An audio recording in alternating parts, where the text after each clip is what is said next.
You just put out your holiday shopping report.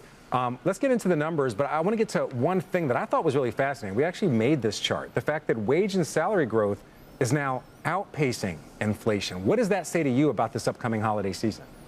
Well, it has been actually outpacing for quite some time, and I think that's going to help the consumer, although those prices are still, quite elevated. While inflation is coming down, it isn't declining. It's just more of a disinflation type category. But the salaries have been actually continue to be quite robust. I think that will bode well for the monies that consumers have to be able to spend. All right, so we've heard a lot of people saying that their expectations for this holiday season are moderating a bit. So there's going to be year-over-year growth, but we heard UPS say it. We've heard other companies say that they're getting a lot of indications that the holiday season, it may not be as robust as we previously thought. Give us your estimate and just put it in context. Sure. So we believe that our forecast shows that 4% growth for November and December. And it's always important when you look at any holiday forecast, you talk about the definition. This is non-seasonally adjusted retail sales less autos, gases, and restaurants, very similar to other metrics that are out there.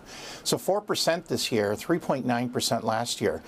And that's a pretty respectable levels of growth. The difference this time is that we're starting to see inflation, as it does indeed decline a little bit. It will provide the real spending is actually quite strong.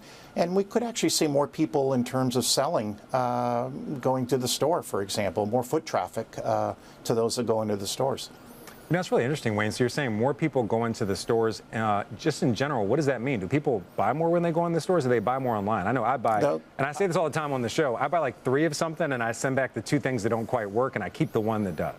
Well, speaking of the online space, better than 50% of the spending for the holiday will indeed be online, with the most predominant online tool being the mobile phone.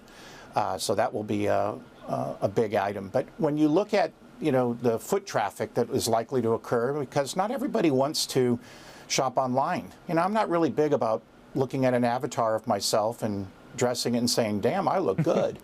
I need to go to the store. I want to go to the store and try things on, and I think that is we'll see more of that. And again, with inflation coming down a little bit, there'll be a little bit more foot traffic to spend. The overall dollars will not be significantly different than last year, where we grew at 3.9%.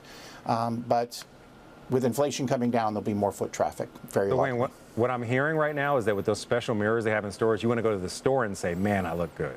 Yeah, actually, doing it in person with other people around might be better. We talk a lot about the changing consumer here on CNBC all the time.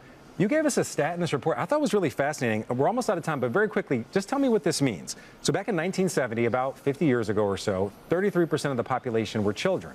Now it's just 20%. As we enter the holiday season, what does that mean?